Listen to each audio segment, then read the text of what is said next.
Good early evening, everyone, and thank you for attending our October 17th board meeting. I will now call the meeting to order at 4 p.m. and Christina will read the language under public content.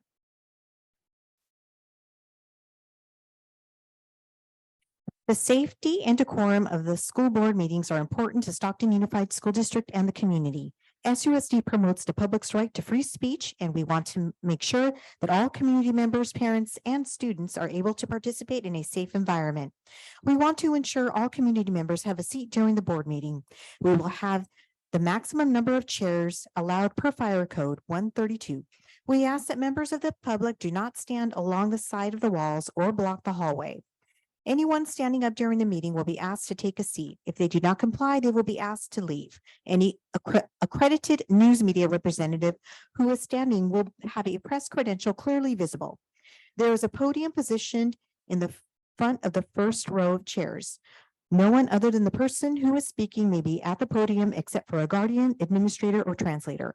For safety, people may not line up behind the speaker to wait their turn. We want to give the person at the podium the time and respect they deserve.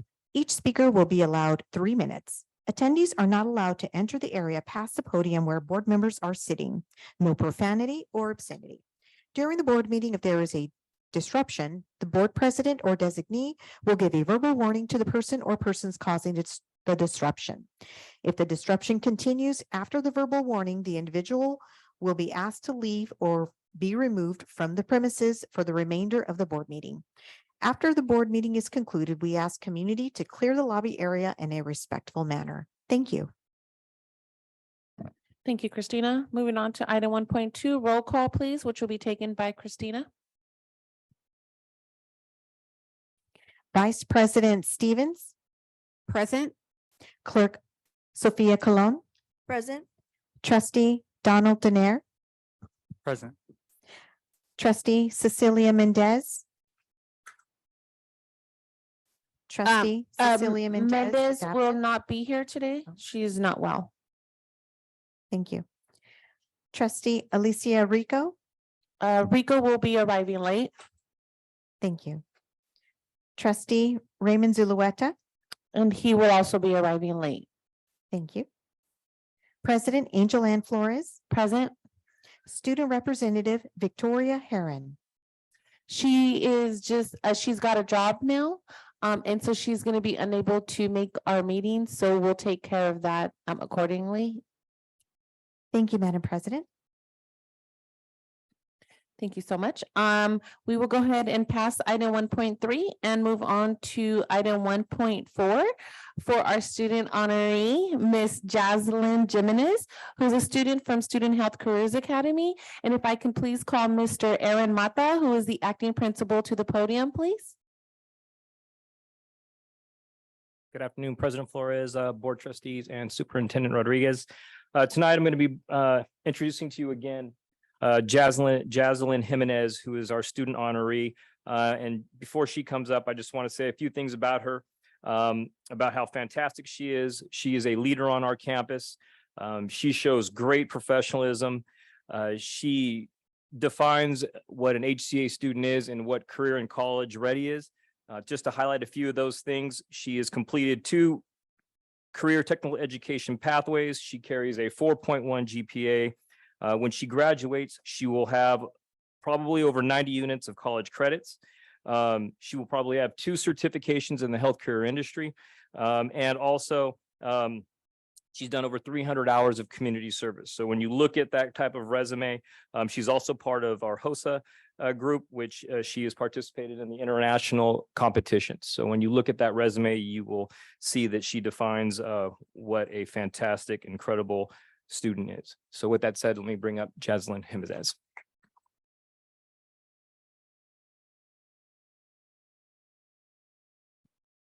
Thank you, Mr. Mata. Greetings, everyone. My name is Jaslyn Nicole Jimenez. I am a senior at Health Careers Academy. It is an honor to be able to address the school board and share some of my experience as a Health Careers Academy student. From a young age, I have always had a passion for helping others, and I knew that's what I wanted to do for a future health career.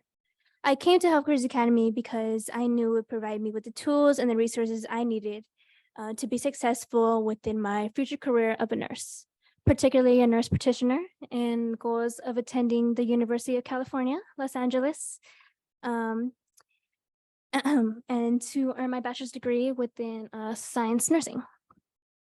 HCA has always exceeded my expectations in every way. I have had the opportunity from learning from doctors and nurses and participate in externships and internships, having the opportunity to serve my community of Stockton, having over 300 hours of community service, as Mr. Mata said, as well as doing internships. Most recently, last summer, I was able to participate within a internship called the Health Equity Program. And within this program, it was a 6-week period within a 3-month span where I was able to learn about the human body systems, as well as learn from doctors and nurses of their experience within the medical field.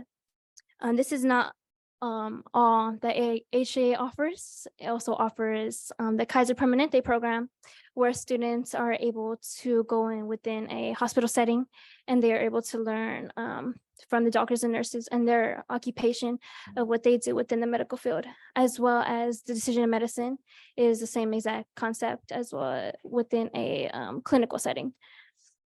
Overall, HCA has helped me grow as a student, and I am so grateful for the teachers, for the classmates, and for my mentors at Health Careers Academy. I would just like to thank the school board for having me speak today, and I hope that my story inspires you to continue to support Health Careers Academy and its mission to prepare students for the future health career. Thank you.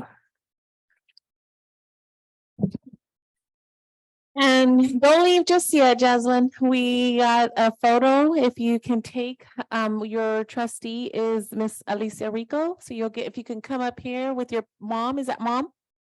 Come up with mom and Mr. Mata, if you can come up and join them.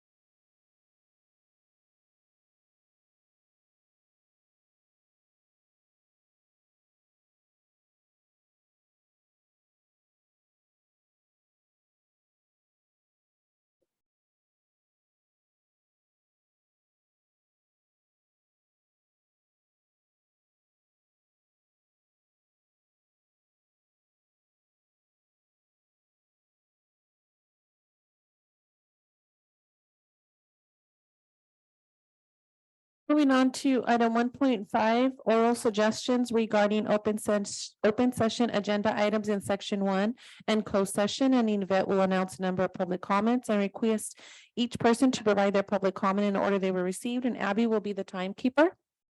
Madam President, we have no public comments at this time. Back to you. Thank you. Now moving on to item 1.6. Do we have any public employee discipline, dismissal, release? Okay, thank you. Moving on now to item 1.7, which the board will consider in closed session, listed by our trustee, Kenita Stevens. Thank you so much, President Flores. In closed session, we will consider item 2.1A, public employee appointment certificated. 2.2A, public employee appointment classified. 2.3A, public employee discipline, dismissal, and release. 2.4A, conference with legal counsel, existing litigation, subsection D-1 of Government Code Section 54956.9. Also 2.5A, conference with legal counsel, anticipated litigation, significant exposure to litigation under subsections D-2 and E-3 of Government Code Section 54956.9. Claim 626-185, Ramirez versus SUSD. And 2.6D, student expulsions, A-5, A-6, AA-3, AA-4, AA-5. That is all we'll be considering in closed session. Back to you, Madam President. Thank you. We will now Recess to close session at 4:10.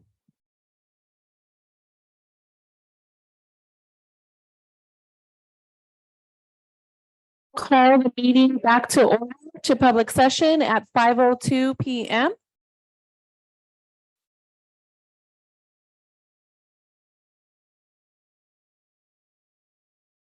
Oh, wait, our girls aren't even here. We're gonna pause that. We're waiting on the ladies.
Okay, we will now call the meeting to order at 5:04. And Christina will read the language under public content.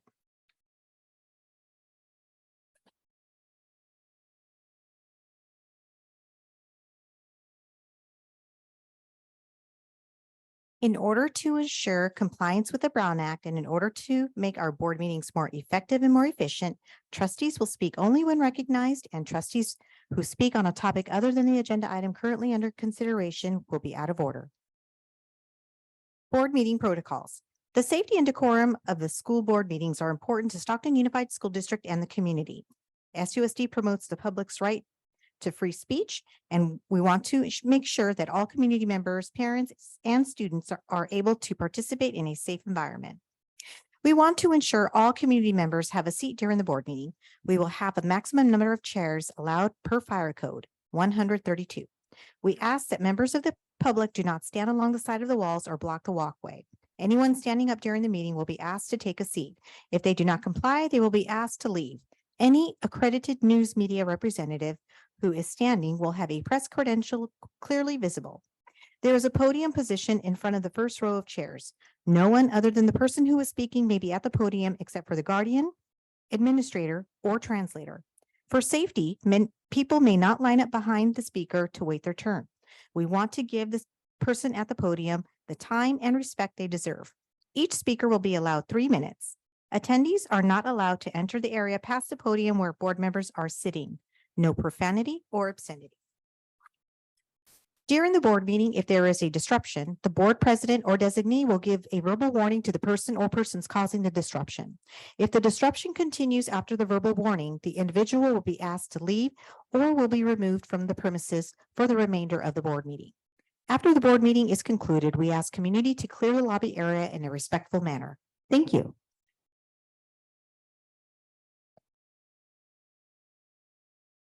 Okay, we will now move on to the Pledge of Allegiance, which will be led by Yvette Cisneros. Yes, please stand. Let's place our hand over our heart. Ready, salute. I pledge allegiance to the flag of the United States of America and to the republic for which it stands, one nation, under God, indivisible, with liberty and justice for all.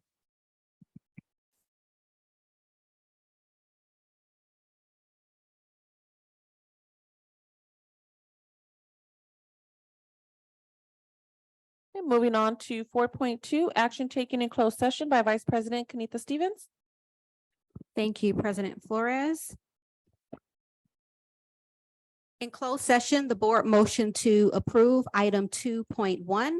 Motion carried 5-0 with 2 being absent. Yes votes coming from trustees Cologne, Danair, Flores, Rico, and Stevens.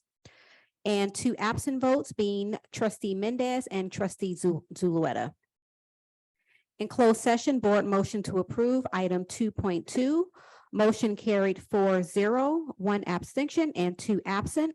Yes votes coming from trustees Cologne, Danair, Flores, and Stevens. 1 abstention coming from trustee Rico and 2 absent being trustees Mendez and Zulueta. In closed session, board motion to approve 2.3, notice of termination, job abandonment for 1 preschool assistant. Motion carried 5-0 with 2 being absent. Yes votes coming from trustees Danair, Cologne, Flores, Rico, and Stevens. 2 absent being trustee Mendez and trustee Zulueta. Board motion to approve notice of probationary release for 1 accounting assistant 2. Motion carried 5-0 with 2 absent. Yes votes coming from trustees Cologne, Danair, Flores, Rico, and Stevens. 2 being absent. That will be trustee Mendez and trustee Zulueta. 2.4, nothing to report. 2.5, nothing to report. Back to you, Madam President. Thank you, Vice President. We will now move on to item 4.3, which is the order of the agenda, and Yvette will read the oral announcement. This is the opportunity for the Board of Trustees to make any changes to the order of agenda. Otherwise, the order of agenda will be as published.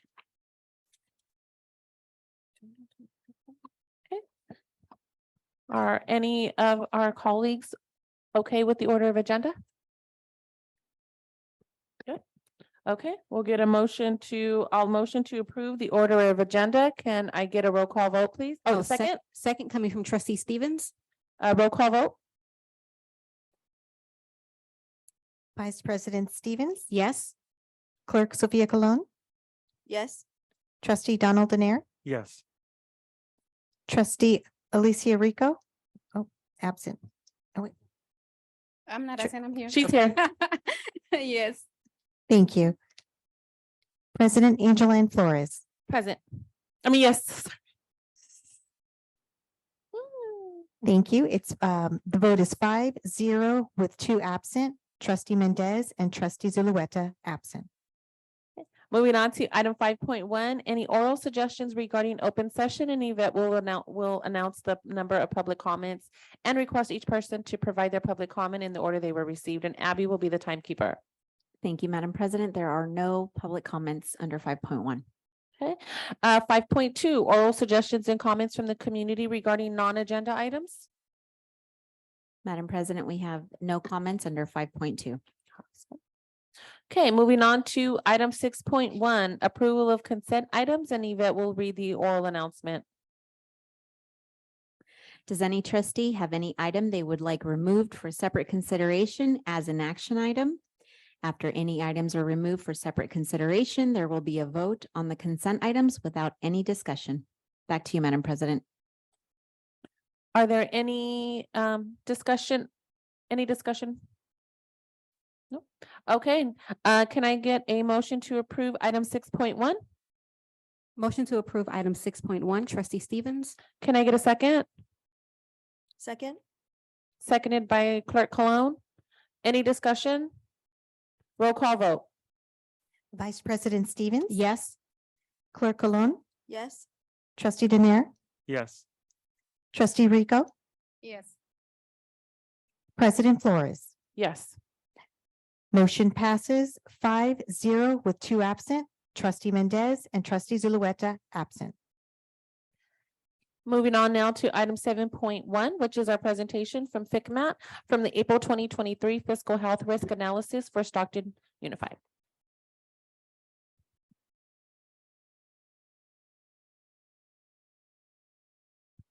Good evening.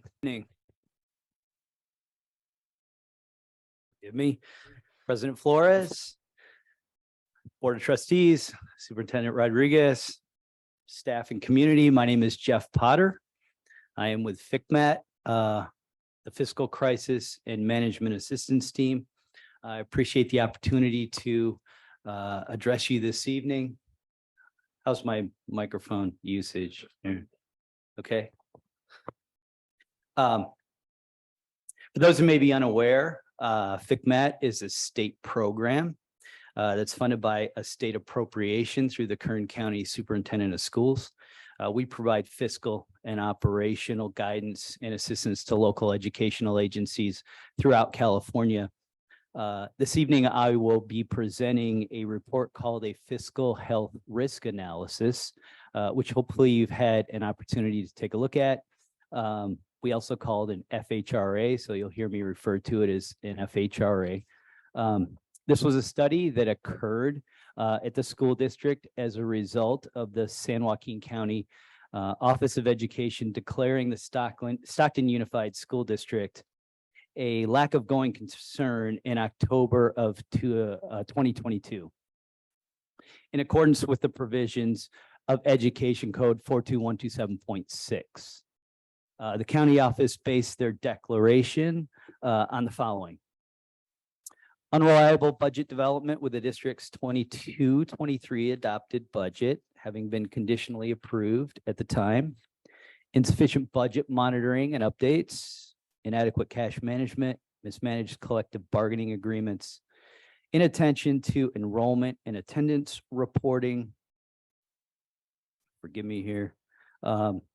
Breakdown in leadership and communication and other related areas of concern.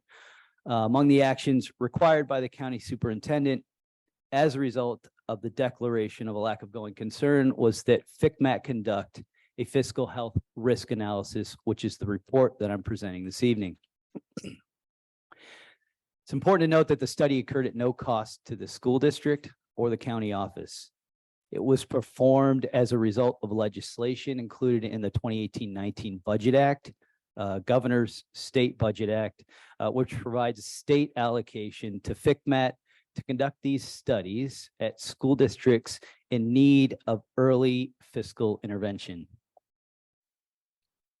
The scope of the study, and for those who maybe haven't seen our report, it is available on our website at fcmat.org, fcmat.org. The scope of that study included conducting an analysis using the 20 factors in the FCMAT's FHRA to identify the district's specific risk rating for fiscal insolvency.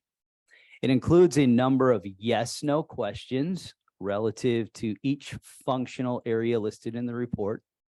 And the report you should now have is the result of that study. The tool itself, for those who may be interested, is readily available on our website that I already mentioned.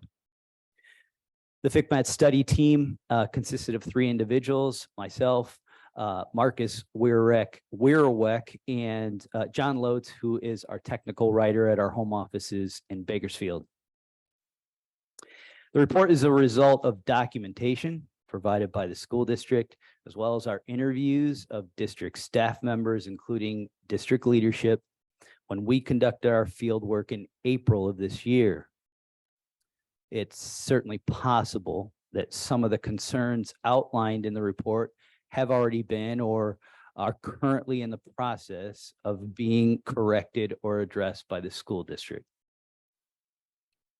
I'll also point out that our review focused primarily on the district's second interim report, but did not include fiscal developments that occurred subsequent to that reporting period. That includes the district's adopted budget, its often the case that these types of reports cross reporting periods. So any recent financial changes in the district are not included in our analysis. Before I explain the results of our report, I would like to extend our thanks to both the current and former superintendents, as well as staff across numerous departments, especially including the district's business office, for their assistance and cooperation throughout the duration of our study. The district was very accommodating. We appreciate that. And we'd also like to thank the county office for their support during this process as well. This was certainly a coordinated effort, and we really appreciate everybody's dedication to this project. Moving on to the report of our study, feel free to stop me at any time. If you've seen the report and you have any questions, I'll certainly take questions at the end as well. I'm also assuming here that you've all had a chance to read the report, but I can certainly go into more details at the end if there's any section of the report that you'd like to dive into further. It's important to remember that the report is written in what we call a deficit model. That means that we don't identify areas that are not currently in need of improvement, but rather we focus on areas where the district can improve its operations and fiscal outlook. The report is divided primarily into 3 sections. If you've seen it, you'll know that there's an introduction and a background. It includes a narrative followed by the report summary and the actual FHRA questions themselves. There's about, for those who aren't familiar with it, about 140 questions, yes, no questions included in the report. I won't cover the report in its entirety in the interest of time, but I will focus on some of the more notable findings. As I mentioned, the FHRA is a checklist of questions used statewide to assess the financial risk of a district. Each question helps to determine the district's risk for potential insolvency. The completion of the FHRA results in an overall score indicating the potential risk of the district at the time of the completion of the study. The analysis is scored in such a way that a higher score indicates higher risk. The overall score for Stockton Unified, as indicated in the report, is 48.6%, which indicates high risk at the time of our study. It's also important to note that all the questions themselves are actually weighted such that some questions are more important to the potential fiscal risk of a district than others. I always say this, and I don't recommend focusing on any single question within the report itself. It's important to keep in mind that we don't always have access to all the necessary information in all instances to answer every question with absolute certainty. It's also possible the answer to some questions, as I already mentioned, may have changed since our study. There are some judgment calls along the way that we have to make. So where we can't verify a question, we typically answer no, even though the district may have additional information that we were unaware of that could actually change an answer.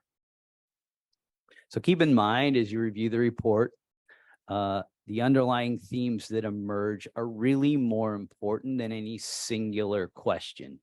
Remember, there are about 140 questions, so there's a lot of them. My recommendation is always to focus on the general functional areas with the largest number of concerns and where the most improvements can be made. As mentioned in the report summary, included in the report itself, the primary areas of concern for the district are as follows. Unstable district leadership with many positions held by an interim or acting manager at the time of our field work, a lack of established documented processes and procedures to ensure accurate and consistent financial reporting and multi-year projections, limited consultation with department leaders and educational partners during budget development, a lack of regular and effective budget monitoring, the absence of timely reconciliations of bank accounts, and a lack of a cash flow projection beyond the current fiscal year, An inability to effectively budget and monitor positions because of an ongoing reconciliation of all the position control data, which I understand is probably at this point completed or near completion. Declining enrollment and obviously the resulting decline in student attendance, which are the primary drivers of revenue. And finally, insufficient or inaccurate analysis of proposed collective bargaining agreements. As I already mentioned, at the time of FCMAT's fieldwork, most district leadership positions were occupied by a staff member acting in an interim capacity, or by an employee on a leave of absence, or there were positions that were simply vacant. Most individuals serving key leadership positions had been doing so for less than 1 year, resulting in a lack of institutional memory and knowledge throughout those functional areas. And I'm sorry, I don't have a hard copy of the report, but so I can't show everyone what it looks like, but I'm guessing some of you probably have a hard copy. So again, I mentioned that I typically don't recommend focusing on any individual question, but the overlying themes in their report are really a need for, at least at the time of our field work, a need for more refined and collaborative budget development, which was underway when we conducted our field work here in April. And that was aggravated by the other primary of concern, which I already mentioned, which was the instability in district leadership and staff. If you read the report, you'll notice that there are several areas containing the largest number of no responses. Remember, no responses are areas of deficiency for the district. These are areas I recommend the district focus on in the coming months and years. These include budget development and adoption. Again, I'm pulling this right out of the report itself. Cash management, analysis of any proposed collective bargaining settlements, declining enrollment and attendance, internal controls, and an effective position control system. Many of these areas are also primary contributing factors in the county office's declaration of a lack of going concern, which was, like I said, what prompted this study. Going forward, what I typically recommend is using the report to create an incremental approach to improving those areas that are identified, at least at the time of fieldwork in our report, as deficient. So rather than attempting to improve all areas simultaneously, I usually recommend the development of a plan to address each area in succession. And I typically also suggest that the district conduct an additional self-assessment using the FHRA tool on our website in the next year or two to track the district's progress in each area. Again, that tool is available on our website. Anyone can download it and use it to do a self-assessment. Obviously, it requires some level of candor and honesty when you complete it, especially on your own behalf as a school district. So that tool is available for that purpose on our website. Beyond that, if the board has any specific questions relative to the report or for me in general, I can certainly address those at this time.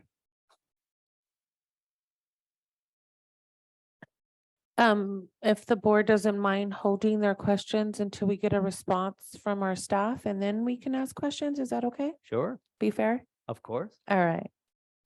Does anybody want to respond? Yeah. Yeah. Yeah.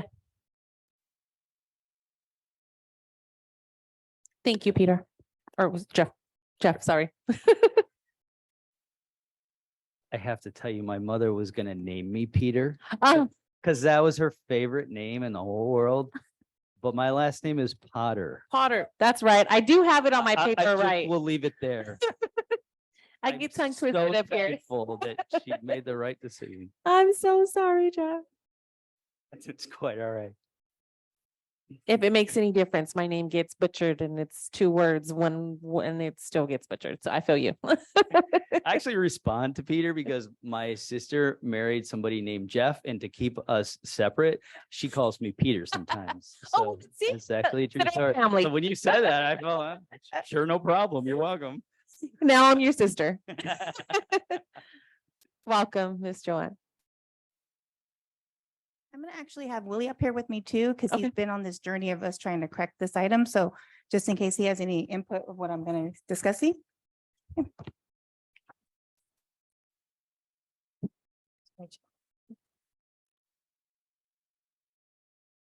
So what I did was I picked out items in this report because a lot of the items were in the same area, kind of dealt with the same thing of what we've been focusing on.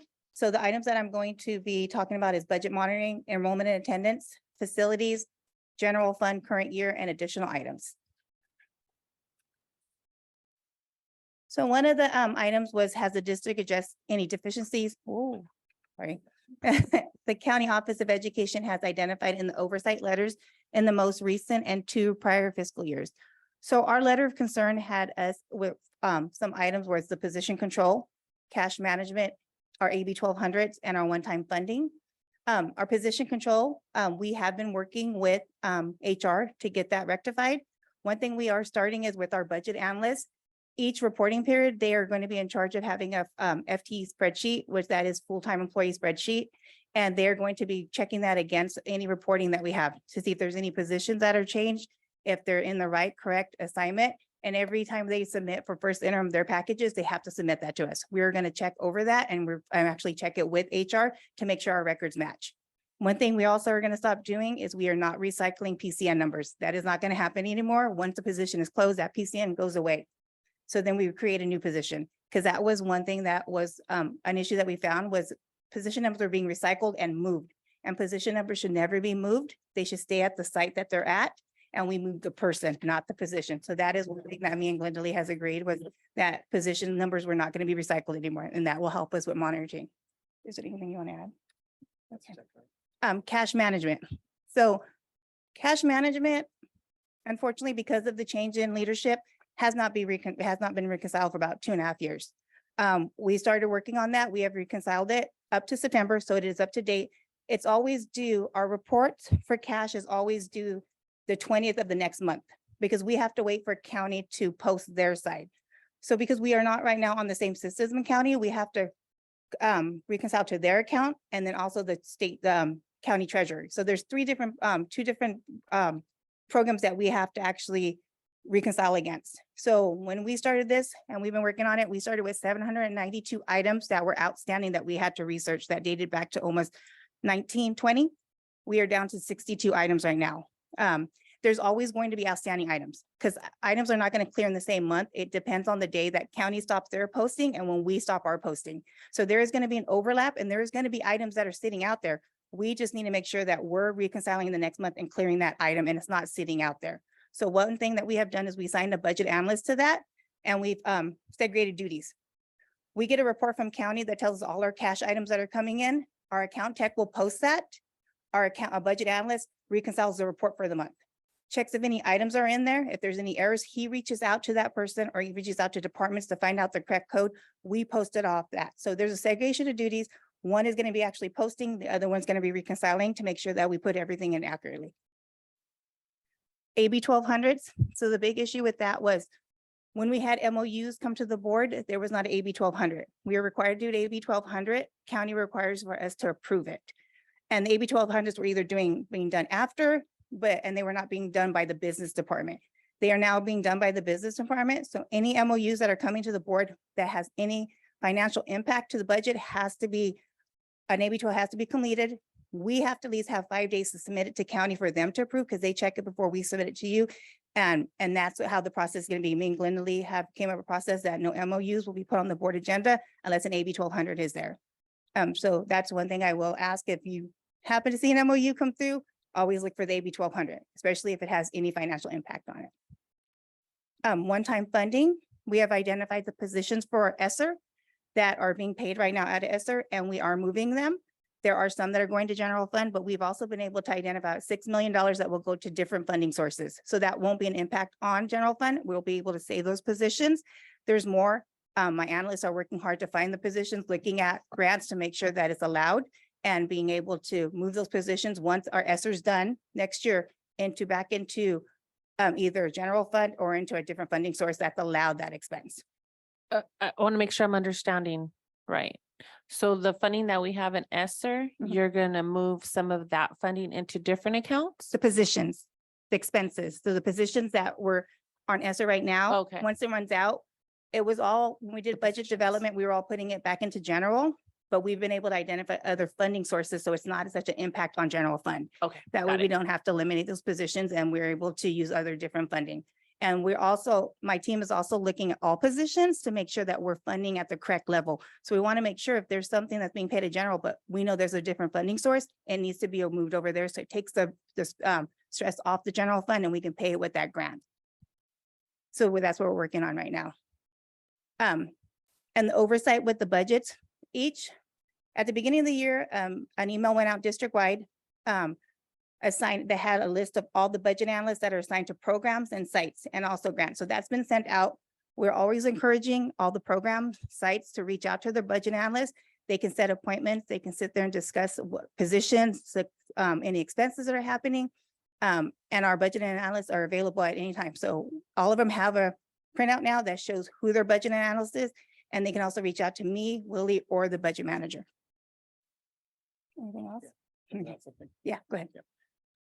I just want to recap a little bit on some of the priorities that we've been working on. A lot of the pieces that we went through was to identify internal control pieces, just to ensure that we have, number one, a good process for everything, and also internal controls that not one person is doing one thing, but we have somebody double checking. And that's a process that we have to follow just to ensure that the errors are less, and also that we have proper people looking at these items. And as Joanne went through each of these items, I think that was the key thing that we're able to identify through each of these. And then for our two reporting, the prior year, we didn't report our interim reports on time, but unaudited actuals was a board approved in September 12th and submitted to the county by the 15th, and our adopted budget was approved by June 30th. So we made the deadline on those two items this year. So enrollment and attendance. One of the questions was, does the district monitor, analyze enrollment and average daily attendance on data at least monthly through the second attendance reporting period? And to do all applicable sites and departments review and verify the respective CalPADs. We do have an internal auditor that we have hired, and he monitors and analyzes our enrollment weekly and provides information to our director of fiscal. We were lucky enough to get the prior auditor from a couple of years back to come back, and she was able to train him, and we also have that process in place now. Also about the internal auditor, another job duty in the FICMAC report was about our internal control and fraud prevention. That auditor is going to be responsible also to make sure, be a key player on monitoring that. So we're going to have guidelines for him to be doing spot checks, looking at items to make sure that we're following our internal control process.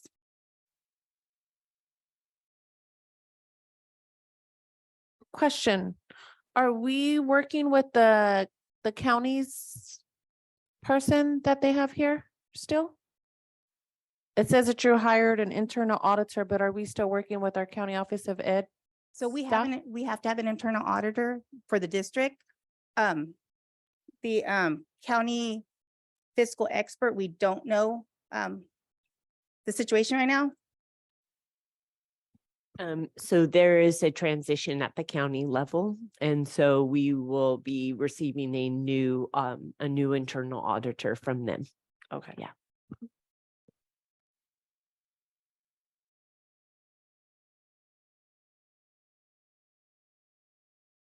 So another item that was in our FICMAC report was facilities.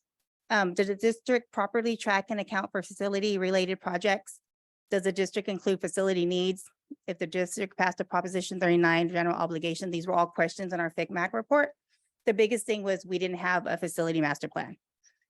So right now we did close the RFP for the facility master plan. We had the review last week. We are doing interviews on the 3 candidates left. And based on some of the guidelines, we should possibly have that facility master plan that we can use as our guide by July 1st. We're hoping July 1st or maybe November. It just depends on who we pick.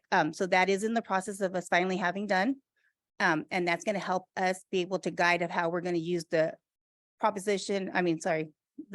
what's it? Measure 12? Measure 18. Oh, measuring. 2018. Oh, the 22 and the 2018. we're going to be able to use that plan to help us guide on how we can distribute those funds and get our facilities fixed. Another thing in the report was about us not having a bond oversight committee. We have now established a bond oversight committee. We've actually established them to be able to review our Measure E and Measure C 18, and then also our Measure C 22. So we have established that committee.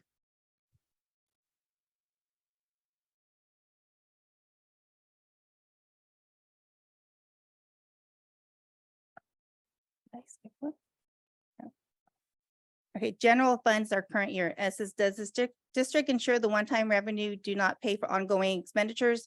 Does the district ensure the restricted dollars are sufficient to pay for staff? We have identified the positions for ESSER and we are able to move those over next year. And just like I said in the previous slide, that we were able to find different funding sources just besides general fund to be able to cover those positions. So our one-time funding, we do have plans on what we're going to, one-time expenses to be moved over back to general. And that won't be such a hit to the general fund. And then additional items that were mentioned in the FCMAC plan, FCMAC report was the district is converting to Escape and Frontline. One of the things that we don't align with the same system as county. County does use Escape and Frontline. We are in the process of converting over to them. The district also about leadership, that there wasn't we were interim position. So the district is working with School Service of California with the hiring of a chief business official / associate superintendent of business services to get that process completed. We did hire the superintendent. We do use multi-year projection and utilizing for financial decisions. We just had a meeting yesterday that we were discussing about what I have done now is I take our multi-year, I put on a spreadsheet, I made adjustments that county suggested for our out years, and then also made adjustments with our position control that we're clearing up right now that will be reflected in first interim, and also positions that we will be moving around in the out years to be able, not that it's going to be such a hit. So we are using that as our guideline when we are looking at negotiations. And then we also are hiring an executive director of technology and innovation. That's also going to help with a lot of our security, helping us get our systems in line and helping us create internal control.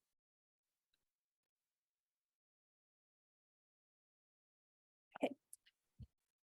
So any questions?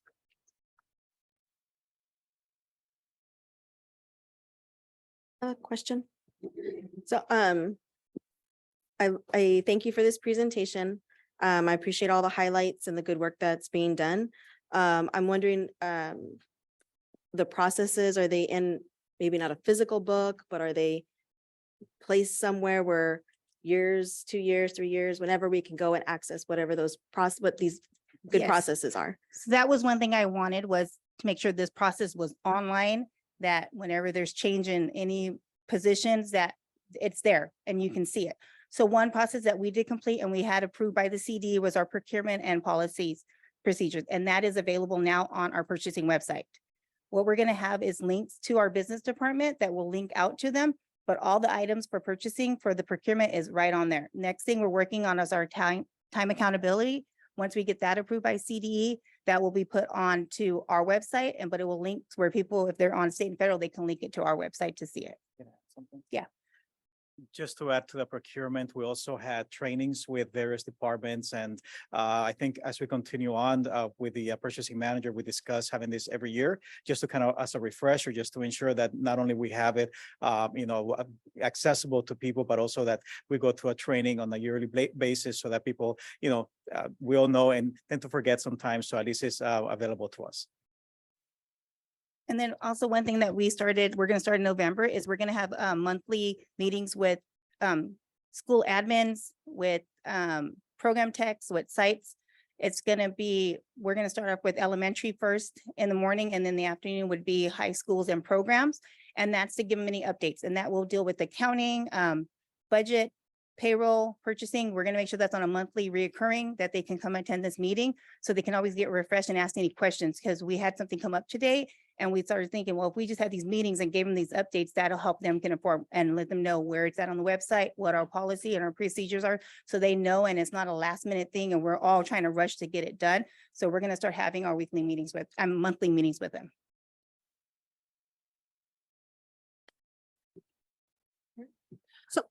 Go ahead. Okay, so my question is for Mr. Powder. So I want to talk about, so we've completed most of these items and we just want to know, when will you come back and be having conversations with us about maybe redesignation of where we are as a district with having cleaned up most of the concerns that you outlined?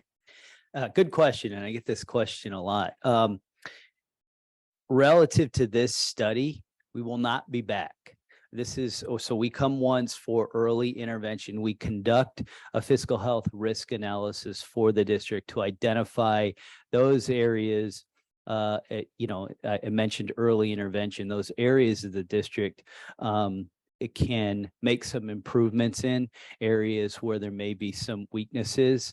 There isn't a follow-up to this. Instead, what the district can do is a self-assessment in 6 months or a year, or both, or, at any time you want to do a self-assessment, you may use the tool that's available on our website. Again, I know I mentioned this at the outset, but this study was done at no cost to the district or the county office.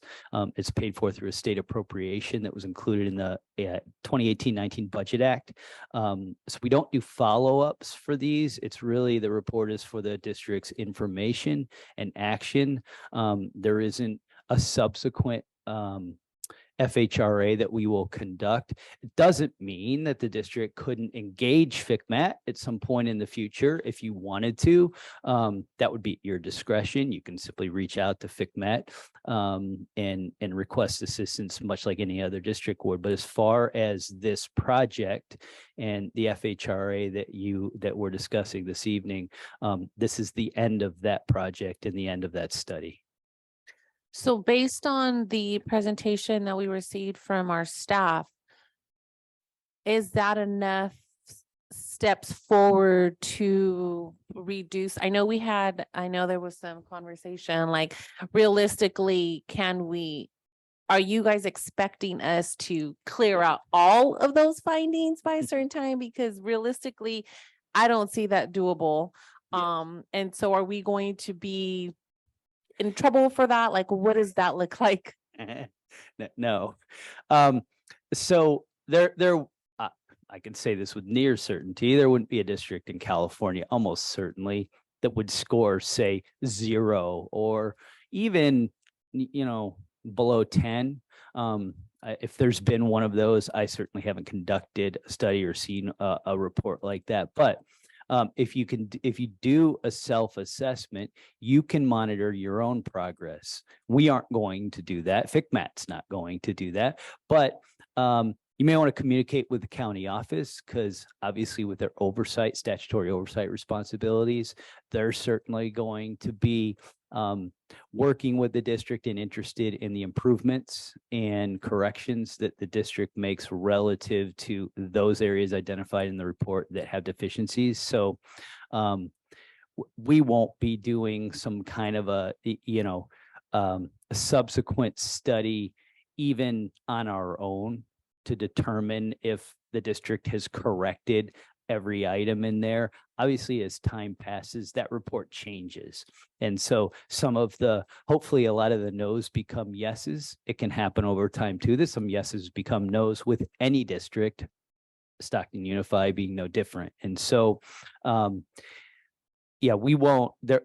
won't be anyone getting in trouble, to use your term, but I would encourage the district, as I would any district, to work closely with the county office. I mentioned earlier that their declaration of a lack of going concern is really what prompted our study and our early intervention in the form of NFHRA. So I would recommend that the district work closely with the county office to address any concerns that they might have, both currently or, obviously in the past, but also going forward. And that really should be, the focus of the district, not so much on how FCMAT would grade the district in the future. Does that answer your question?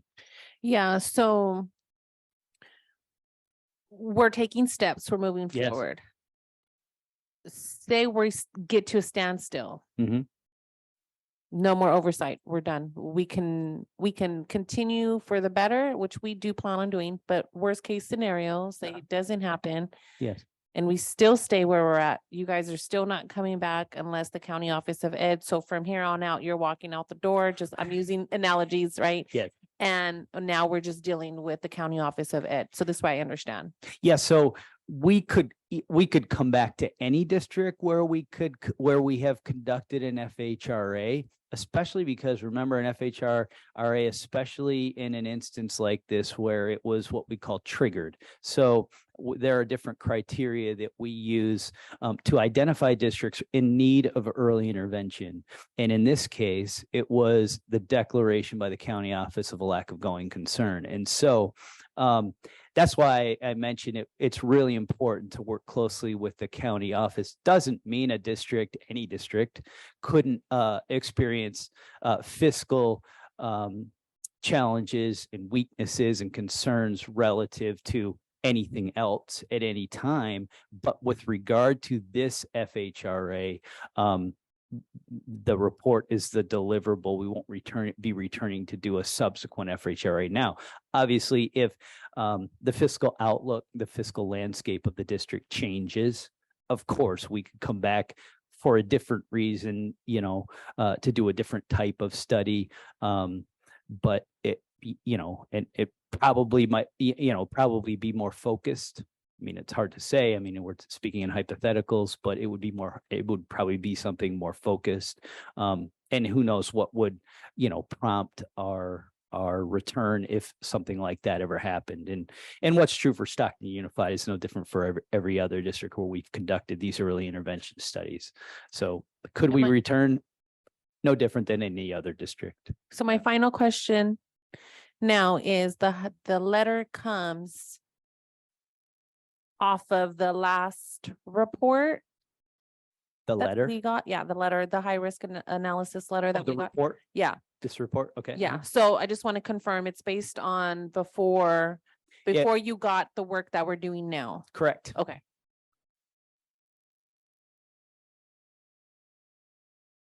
I was talking to Jeff and we were talking about the analysis report that we can use. I'm actually going to have our auditor do it in January. I want to see where we're at and if we're making sure that we're staying in our procedures of procurement. So I'm going to use his guideline that is available on FICMAC and have the auditor do a kind of like, see where we're at right now. So there is where we're gonna, and I was gonna talk to Dr. Rodriguez about how we would like to keep doing this up until we get that letter of concern away from off our record from the county. Okay. So again, confirming it was based off of previous information and not what we're doing now. Correct. Okay. Other questions? Any other questions? No? Okay. Thank you. Thank you so Appreciate it. much.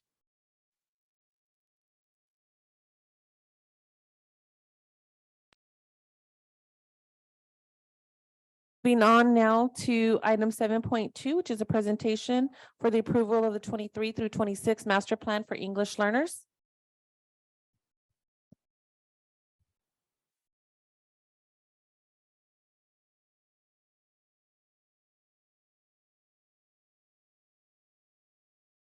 Which button works? And we will receive the presentation from Dr. Gonzalez. Yeah, good evening, Board of Trustees, President Flores and Superintendent Rodriguez. I am the Director of Language Development Office, Dr. Israel Gonzalez, aquí para servir. Tonight, I'm presenting a short overview of the Master Plan for English Learners, also known as the EL Master Plan. So all English learners, our programs and services that we have here are guided by our state and federal requirements. And this plan provides guidance through direct impact for the growth of our English learners. The plan is based on sound educational theories and effective instructional evaluation practices to assist in teaching our English learners. The plan, the plan is required to be developed collaboratively with the advisement of our District English Learner Advisory Committee, DLAC. The EL Master Plan is also an excellent reference guide specific to our English learners and for site English language advisory committees to utilize. It ensures that English learners will achieve English language proficiency as quickly as possible, and it also promotes the academic success of all English learners. The plan also provides opportunities for the development of cross-cultural awareness, appreciation of diverse cultures and languages, and encouragement of bilingualism. Last year, we reviewed the last English learner master plan and had 6 review advisement meetings with DLAC. We were able to update and revise old language and add new content. I'm not sure. We had our Ed Services directors also provide additional input, and now we are on step 5, bringing the updated plan here to our Board of Trustees. And after today, the LDO will also ensure that all site administrators and ELP staff know about the plan and how to use it at their sites. There are 7 categories within the plan. The master plan for English learner plan has 7 categories, and it follows the same categories, that are used when districts under review with federal program monitoring instruments. So we're using the same subtitles, the same sections that it uses as well. The first category is parent involvement. In this category, it provides an overview of parent outreach and provides informative sections of ELAC and DLAC. The second section is governance and administration. And in this section, it shows the processes for identifying the diverse populations of English learners in SUSD. The third category is funding. This category provides short overview of district funds that provide for the basic educational needs of our students. Funds like Title III, LCFF. The fourth category is standards, assessments, and accountability.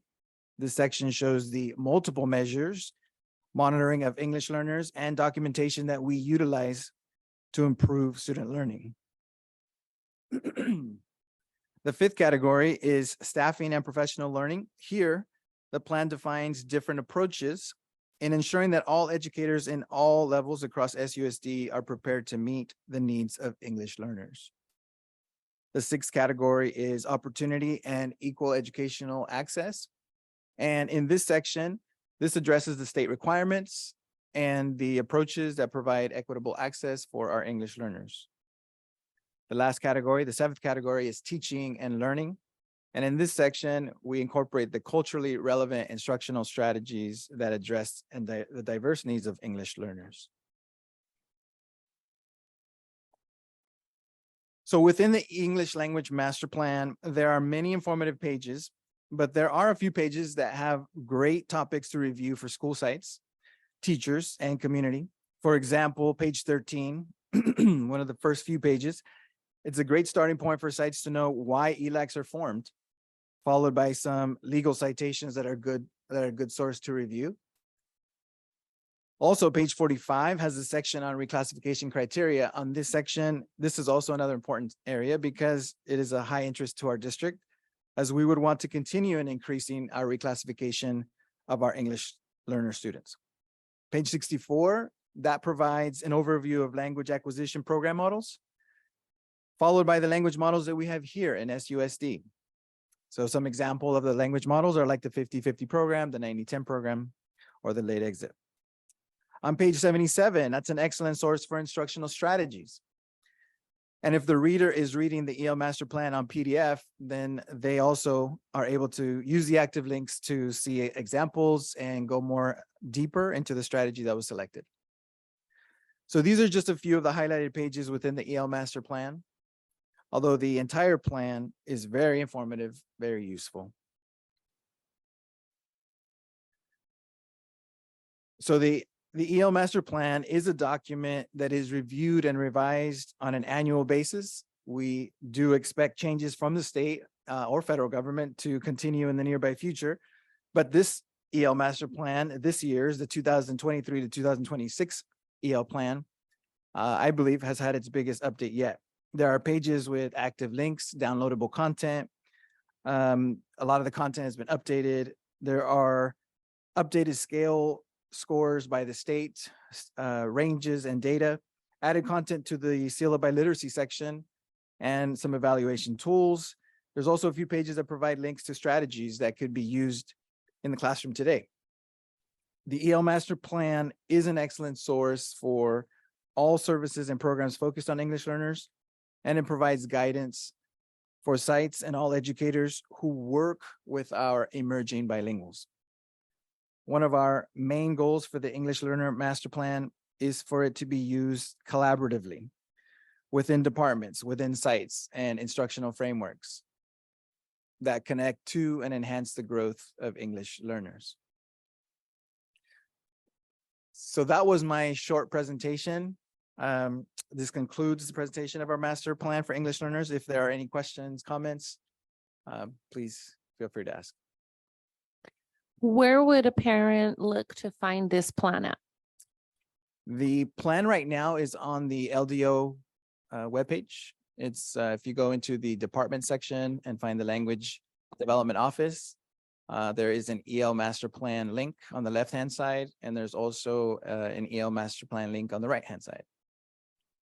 There's also 2 copies back there, just in case somebody was here that wanted to see it. Oh, so do you have to click on the LDO department to get this? Yes. Is there any way that we can make it to where it's just like a link on the main page? So this way, because parents sometimes don't understand that they got to take a couple of clicks. Yeah. So if we could just have it right there on the. Yeah, I like that idea. That's right. Our media communications, we could ask our webpage master to take care of it. Are there any other questions? No? Okay. And this was also presented at our English Language Learners Committee? We mentioned it, that it was on its way for board approval. Once approved, then we can promote it everywhere, basically, to talk about it in some of our parent committees as well. We do want this plan to be utilized on a consistent basis, referenced all the time. We want it to be a living document, in a sense, throughout the next 3 years. And has it been presented to the DLAC parents and the ELAC parents? Yeah, DLAC is the one, is the committee that helped me assemble it. So we've met 6 different times. Nice. Okay. Yeah. Okay. So I do ask for a board approval to Gotcha. have it. I'd like to make a motion to approve the EL master plan. I'll go ahead and second. Any discussion? Roll call vote. Vice President Stevens, Yes. Clerk Sophia Colon, Yes. Trustee Donald Denaire, Yes. Trustee Alicia Rico, Yes, and thank you. Trustee Raymond Zulueta, Yes. President Angel Ann Flores. Yes. Motion passes 6-0 with Trustee Mendez absent. Okay, moving on now to the next presentation.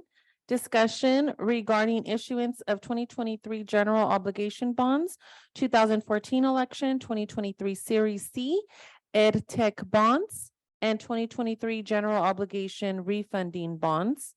And we will be receiving this presentation from Joanne Juarez.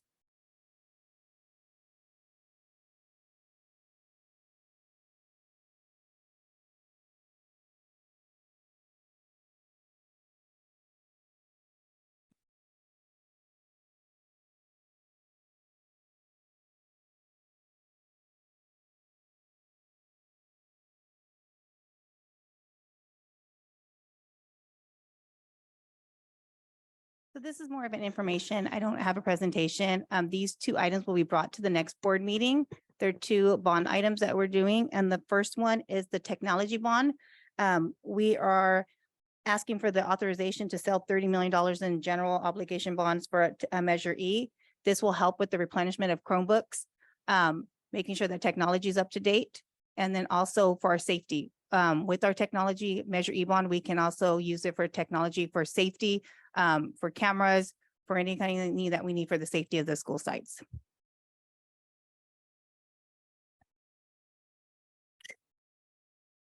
I like those reasons. I just pause because I know that we've been giving a lot of money to Chromebooks. Yes, so what we're doing right now is we've done a Chromebook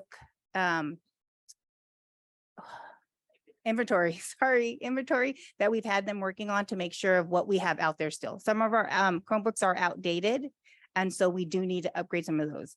And so me and Casey have been working on this project and we do need more Chromebooks, and we need to make sure we have some on site when we do have to pass them out to the students. Are we allowed, does it always have to be Chromebooks or can we get iPads? Generally, we go with Chromebooks because of the cost. So Chromebooks are generally fairly cheap. And so because of that, when children damage them, it's not hard to replace them. I do want to give credit to Ms. Pafford, who is our district librarian. So it was quite the process because we actually have a lot of disequity in the district. So we have some school sites that have a 2-to-1 ratio. So every child has 2 Chromebooks, one for her at school and one for home. And then we have some that they don't even have a 1-to-1. When I asked the question, where are they? The answer was, we don't actually know. So through the leadership of Ms. Juarez, Mr. Klappenbach, but also Ms. Pafford, then they did an inventory of every single one. So now we're able to strategically send out Chromebooks based on needs. So some sites that have a 2-to-1 ratio won't get those Chromebooks. But those sites that don't even have a 1-to-1, they'll give the lion's share of it. And so we're trying to be more strategic and intentional on our distribution versus just saying everybody gets 20 Chromebooks. It's now distributed much more, and it's within our Destiny system. So now we actually know which child has which Chromebook and how many Chromebooks we have at each and every school site, which at least for the last 5 years, they didn't know. And we're not charging parents for Chromebooks. No. Yeah, we put that in the FAQ. So we are not. The children are not receiving any charge whatsoever. Okay.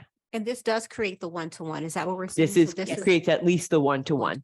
Some may, we're not taking any Chromebooks away. So some sites will still continue to have a 2-to-1, but everyone will have at least a 1-to-1. What are we doing with the expired Chromebooks? We are working on e-wasting them. So we do have to work with warehouse on e-wasting those items. Is there any way that we can do anything else with them? No, they That have would to go to be- e-waste? Yeah, so Google, how it works is after a certain year, they literally cannot be updated. And so they do become Obsolete. they become obsolete Yeah. and a doorstop, really. You can't do anything with them. Just know that many school districts did Apple laptops and iPads. And due to the sensitivity of apples and then the cost of apples, they quickly moved to Chromebooks. We do have, iPads do work really well for our preschool students and for our youngest students, like our TK students. But now Chromebook there's touch Chromebooks. So even our little ones love the Chromebooks now. The Chromebook of 7 years ago is not the Chromebook of today. Yes. Okay, any other questions? Yes. I have a quick question. So what happened when a student said he broke the Chromebook or lost the Chromebook? So the parents had to pay for it? No, not, I haven't, there's nothing that's put in place right now that, no, they don't have to pay for it. Never? Before? I can't say never, I can't. I'd have to look at the revenue to check, No. yeah. Because I know parents that they've been paying for if they lost the charger or they say it's not working right or whatever reason, they have been paying to the school for those Chromebooks. No, I'll have to take a look at that because I don't know of anything. Okay, so I'm going to ask for my refund. Because I'm one of those parents. Oh, okay. Well, so prior to my arrival, I can't Mhm. say. Okay. Since my arrival, we have not charged. Oh. The only time that we possibly might charge is if, and I'll just put that out there on the cyberspace, is if a child intentionally damages it. Okay. So if they intentionally throw their Chromebook in the pool or step in it or step on it, then we, as a form of holding people accountable, Mhm. then we may do that. But we're not doing it if some other child does it or if it's an accident, as accidents happen, Mhm. because that's why we frankly do Chromebooks, because they are cheap enough for us just to simply replace. Oh, okay, yeah, Yeah. thank you. And I agree, trustee Rico, it has happened. I've had parents tell me that they were being charged, and then I had a parent tell on their student, their child, saying that they threw their computer on purpose because they were mad. And so, so the parent held their child accountable. And so therefore I know a student was charged. But I get mixed, like I asked the district and they say no, then I ask the parents and the school sites, and some of them say yeah, and some of them say no. So that is a And That is can, something, yeah. can I just add, so beforehand, like Dr. Rodriguez said, there were policies where we were charging, right, way before the pandemic. and even holding it against students from graduating and some practices, right? And so what we learned from the pandemic after Chromebooks were given out and distributed, that there was no system to keep track of them. So we currently, when we went through the inventory process, we said we are pausing any charging of students and families for them as we're figuring out what year they are, right? How old, what types, all that good stuff, as we clean things up. So a past practice was to individually hold parents or students accountable for lost items. okay.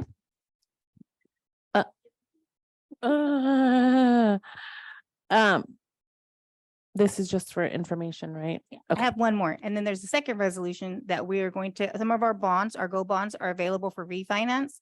So we are going out there to try to refinance it. This will be a saving to the community. It could be possibly $1 million savings to the community. They'll see it on their tax levy. Okay. Right. Thank you. Okay, moving on to item 10.1, board committee reports, and Yvette will read the oral announcement and announce each board committee for a report. This is the opportunity to hear any reports from board committees specifically regarding prior or upcoming committee meetings. There will be a 3-minute limit per report. The first board committee report is regarding City of Stockton Parks and Recreation Committee from trustee Donald Danair. Can we make that 2 minutes? 2 minutes it is. Thank you. Thank you. It'll be less than a minute, actually. So just going to share that the next meeting is October 23rd, Monday, 5:30 p.m. at the City Council Chamber on the 2nd floor of the Stockton City Hall. That's all. Thank you. Next committee is San Joaquin County School Boards Association Executive Committee, also trustee Donald Danair. So I apologize. I said that I would come back to talk about some of the policies that have been passed in the state legislature. I'll report that next Tuesday. Thanks. Next committee is a 3x3 committee from Clerk Sofia Colon. Hello, everyone. So our next 3x3 committee is actually next Monday, October 23rd at 5:30 here in the boardroom. So we're going to continue our discussion of a shared project between the city and the school district. Talks right now is going to be about safety and traffic safety. So if you'd like to come in and give your feedback on that, please join us next Monday, the 23rd at 5:30. Next committee is 1852 Foundation Committee, Vice President Kenitha Stevens. Thank you. So 1852 will meet on Monday, October 23rd, here in the boardroom at 4 p.m. Curriculum and Student Outcomes Committee from trustee Donald Danair. No report at this time. The last meeting was in August. Our next meeting is Friday, October 27th, 5:30 here in the district boardroom. English Learner Committee, President Angel Ann Flores. Our next committee meeting is November 7th. Equity Diversity Committee, also President Angel Ann Flores.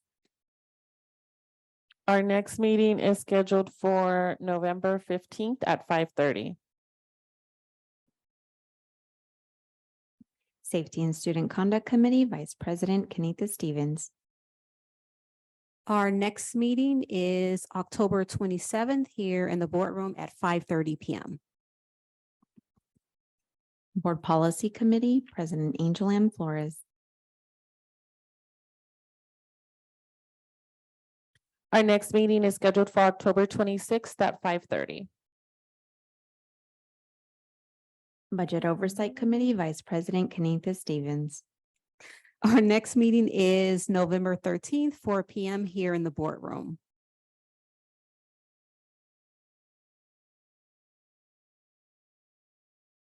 Transformative Justice Committee, Clerk Sofia Colon. Okay, well, I'm really excited because we actually had a great meeting yesterday. So the Transformative Justice Committee was initiated in February of 2019 with the passing of Resolution 1853.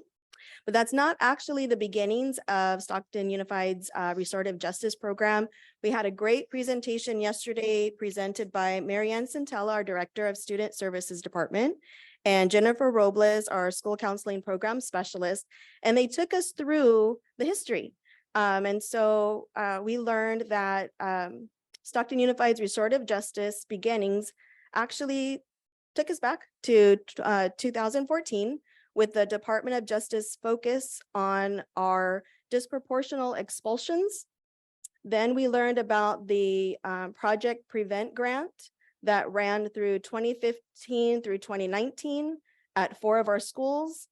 And then in 2019, we had the board pass 2 resolutions. So the first one was 1853 that created the Transformative Justice Committee. And then following that was the resolution 1922 with further kind of solidified the restorative justice practices for us.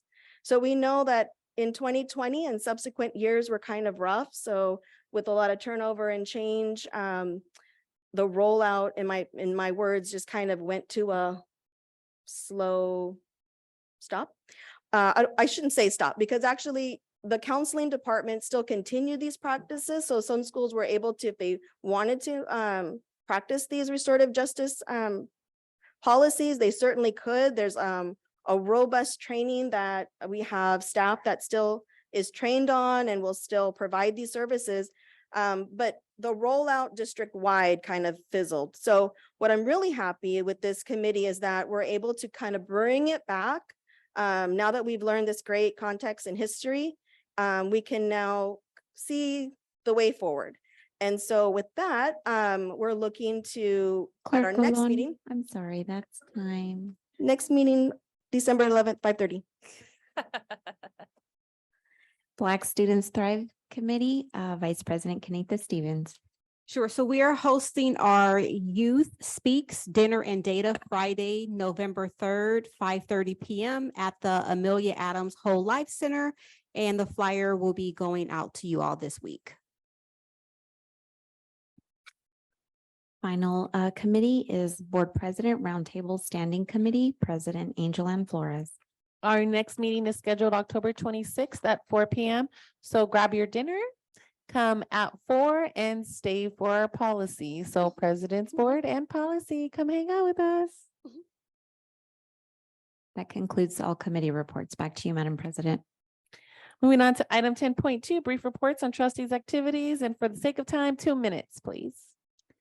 This is the opportunity for each trustee to make a brief announcement or to give a brief report on their recent activities at the district pursuant to Brown Act Government Section Code 54954.2A3. There will be a 2-minute per person. I think I started over here last time, so I'll start from my left. Mr. Zulueta.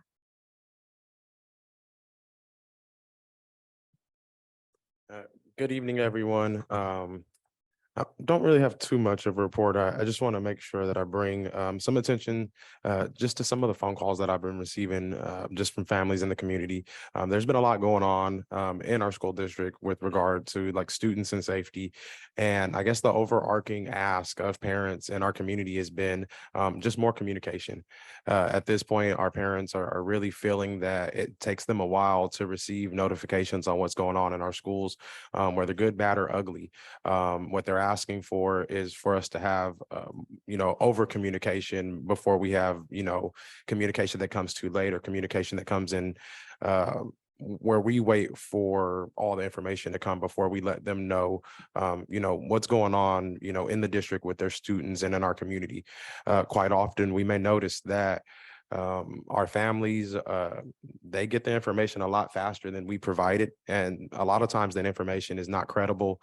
And a lot of times it can be a little bit inappropriate when faced with the facts of the things that are going on. And so I think that we have to make a stronger effort as a whole community here in Stockton Unified to ensure that we're including our parents and that we're getting them information that's pertinent to the safety of our students and our families as quickly as possible, while at the same time, following our protocols and meeting the demands, of what we have to do here in the district. But I want to make sure that I raise it again that we need this information to be going to them and getting to our parents and families, because many of those parents and families are working in the district. Many of them are passing that information out. Many of our students have cell phones and ways to contact. And so when we're the last ones to give the information and the information doesn't sound like what they've received, we don't look too good. In fact, they're calling us liars. And that's not the place where we want to stand as we're trying to build trust within our community. Thank you. Trustee Rico. Good evening, and thanks for being here with us today. I just want to start with congratulate Jaslyn Jimenez from Hill Career Academies. And I feel a little bit bad because I wasn't here when she was spoken. But I feel so proud about her. I know a lot of students from Hill Career Academy. And we need to feel so proud about those students. Also, I want to say thank you to those agencies who donate money for our schools, to Chase Chevrolet, Sargent Care Home, Stockton Sunrise, Rotary, and San Joaquin Community Foundation. Thanks for all those donations. This is going to be a really, really help for the students, especially in classrooms. And also, has this is Heritage Month from the National Hispanic. So I want to say thank you. Gracias por estar aquí a todos. So hoy tengo la libertad de hablar en español porque es mi mes. Soy mexicana, hablo español. Les agradezco que estén todas aquí. Tuve la oportunidad de visitar una de las escuelas y no he mirado cambios. We need cambios. We need seguridad en las escuelas. So I visit some of my school sites. We need more safety. We need make some changes in there. We fail into those students and parents and community. And also last month, I attend a conference or training from NALEO, and this is about safety. As a board member, I had a right to know all the process for the safety of the students. In case of something happened, like yesterday, as a board member, I had to know exactly the exits where the students going to be. I'm not allowed to tell parents what is going to happen, those exits or where they can meet with the students, but I had the right to know. That's one of the things that I learned in this training. And hopefully we can talk about a little bit about that. Thank you. Vice President? Sure, thank you. So a few weeks ago, I attended the mass of our Franklin student, Angelo Rivera's Jr. Pretty tough day. The cost of losing a young person is too high at any cost. So just a lot happening with the feelings of losing a person so young whose life had been cut off, never will see prom, never will have a kid. And I think we do need to raise the bar about how we're bringing in supports to support our young people when there are concerns happening at the school sites. I don't think we as a district can do it all, but I do think that we need our community to rally around us to build the systems that we need in place to protect our kids. I did complete my second week of our CSBA Masters in Government training. I spoke at the County Office of Education just around the movement of Stockton Unified and where we're going. I attended the BEA meet and greet, NBLF training. I attended the Biotech Green Energy Zoom call. So they're new over at the port. And I also had trunk or treat, which I was super excited about. We served like over 1,000 kiddos came out to trunk or treat. It was trunk or treat. It was a car show. There were food trucks. So it was a really great event. Superintendent did come out as well. And then I just want to shout out Madison teacher Siobhan, who came out to offer us support. I think we gave out like over 4,000 pieces of candy to students in Stockton. So it's really nice to see parents dressed up. Really great event just for community to have some good family fun, and it was free of charge as well. And I believe that is all that I have. Oh, one more thing before I go. I did go out to one of my school sites, Kennedy. The kids were not excited to see me. They were only excited to see me because I had cupcakes and Rice Krispie treats in my hand. Okay, I'm done. Yeah, that's a secret. Trustee Donaire. Hello, everyone. I just want to start off with saying happy LGBT History Month, happy Filipino American History Month. October is one of my favorite months of the year because I belong to both communities. And so October 1st was the 10th annual Stockton Pride Festival I attended. It was hosted by San Joaquin Pride Center and other community partners. It was really fun. There was so many things to do, martial arts, musical performances. Many resources were being provided by community-based organizations. I'm really grateful for the folks at the Pride Center for organizing our community for this event. As a young person who grew up here in Stockton, I would have benefited for sure from seeing and taking part of these kinds of celebrations in making our city more inclusive, have a greater sense of belonging to. And again, happy Filipino American History Month. This is the second year that we had the FAM Festival, or Filipino American History Festival. This was hosted in Delta College. Lots of food, music. You can imagine it's all really amazing. And there was a really cool educational aspects to it too, including a virtual tour of the Little Manila Historic Community.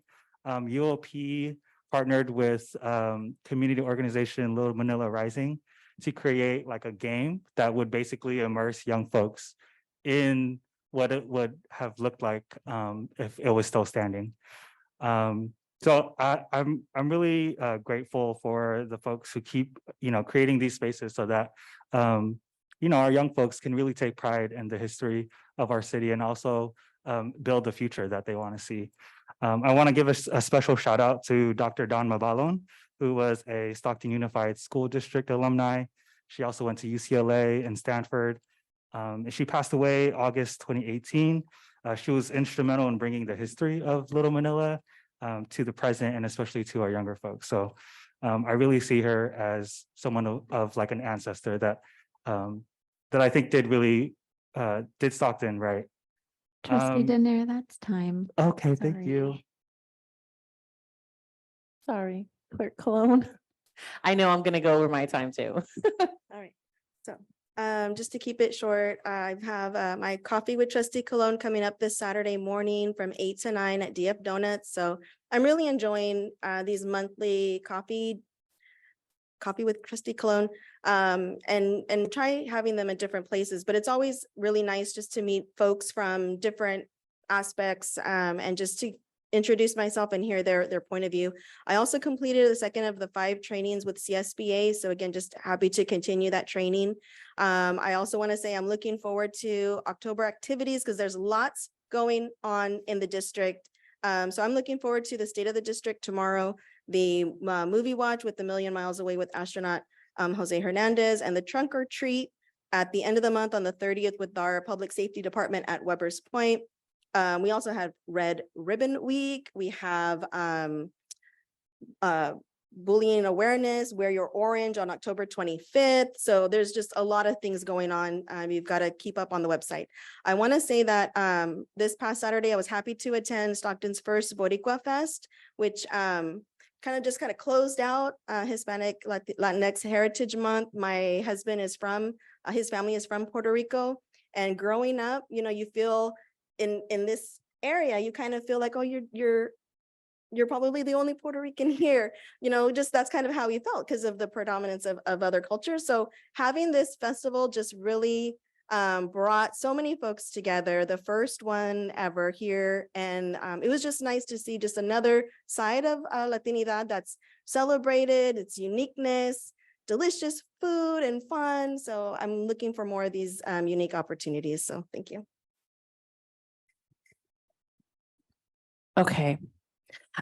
So I was able to attend the Faith in the Valley Student Voice conversation in Weston Ranch. And so listening to the youth's voice was really bringing me back to why I am here and why I do what I do. And they are going to continue having those conversations, and I will be a part of those as well going forward. I was able to attend the attendance full school site assembly for Van Buren, and they thanks to our Jose Cardenas, who threw me in to do the pie eating contest. So I did win, but I'm not going to take that from the kids. So the kids won. And then I went this weekend to the NVLF Workforce Development updates on their grants and how they work as well, or their process, how they work. And I also attended the fentanyl presentation from the County Office of Ed. And so I was really interested in their guest speaker that they had, Tony Hoffman. And he's a really true testimony. So I wanted to see if there's any way we could bring him as a speaker to our school site to see, he really went through a lot as a young kid, and how he was pretty famous in the sports world and then got dropped down because of addiction to fentanyl. And he talks about his story and how he went through. And then I want to also let everybody know about the Mexican Heritage Center Dia de los Muertos event on October 28th, which is coming up this weekend. It's a huge event. It gets bigger and bigger every weekend. I will be there selling tamales. So if you guys want to come by. I'll be right in the front by the music. I won't be hard to find. And then I also wanted to address the safety concerns. It has been a safety concern. It is frustrating as a parent to feel that they haven't received phone calls when we have such phone calls that really affect our kids and we don't know what's going on. But I wanted to reassure everyone, follow up with our superintendent as soon as we heard. And I would like to encourage all of us to make sure that our parents' phone numbers are updated in our systems. Because what I did was accountability, right? So our superintendent said we did make the phone calls. Okay, well, what proof do we have? And so we total made, if I could read this right, we delivered 2,959 phone calls, and undeliverable were 577. So that means there are 577 parents out there who their phone numbers are not updated. So if their child is sick, we don't have a way to contact those parents. President, that's time. So just know that that's what we have going forward. Thanks.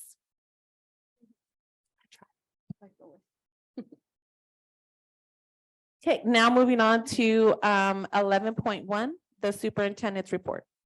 Yeah, thank you so much. So we're really excited for tomorrow. So as promised, as part of my 100-day plan, I said that we would be releasing the state of the district. And so it is here. So if the board got their preview copy, if you have RSVP'd and you are coming to the event, you will get your copy as well. And then later on in the afternoon, everyone will receive the copy. I did want to just thank our sponsors. So there's information out there that we're spending significant money for the event. The answer is we are spending nothing except for transportation for our student performers. So Eddie has, and people tease that I call him Eddie, but Eddie has gone to 2 of my state of the districts. He does not charge us. I am aware that he does charge for some of his presentations. He does not charge me. So there is no cost. We're not paying for his flights. We're not paying for anything for him.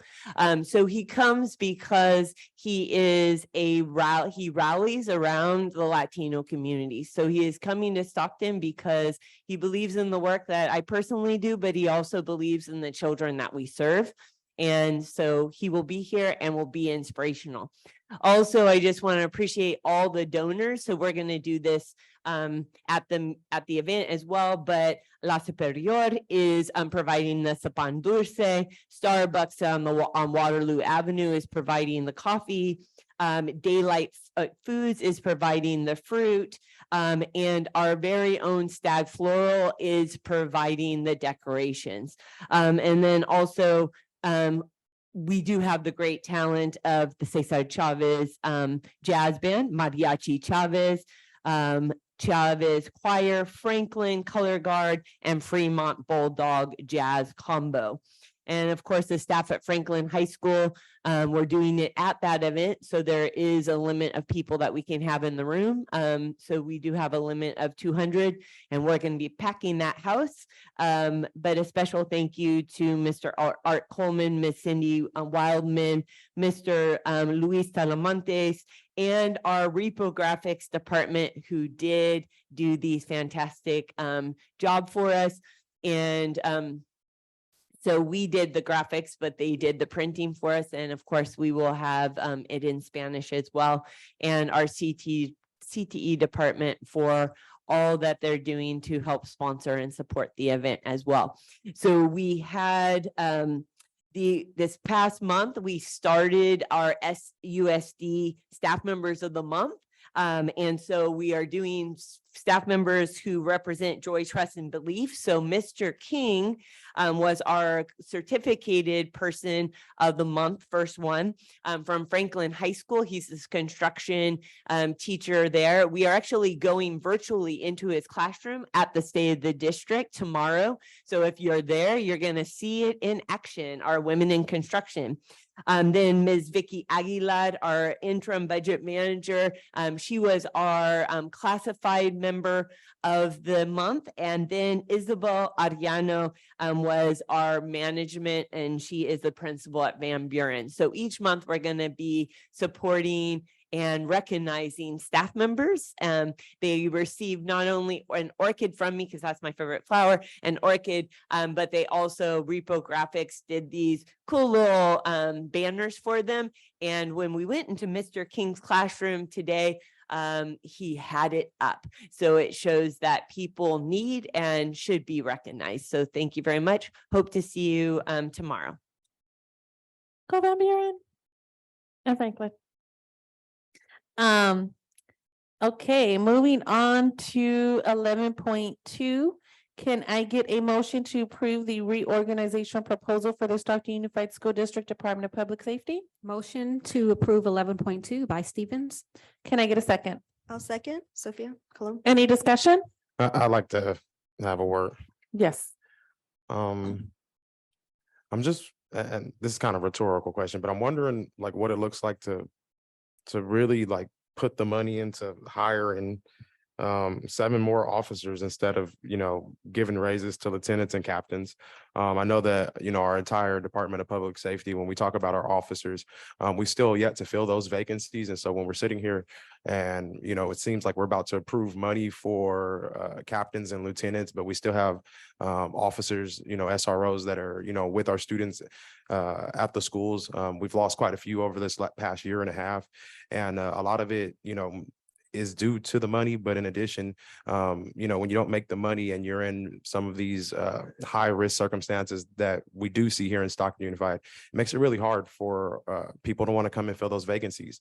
From the graphic that we've received, we're looking at -7 officers that should we hire those officers, we'd be in a lot better position than we are today. And I think that, you know, we owe it to really look at making sure that we're, you know, paying the officers first before we look at paying management.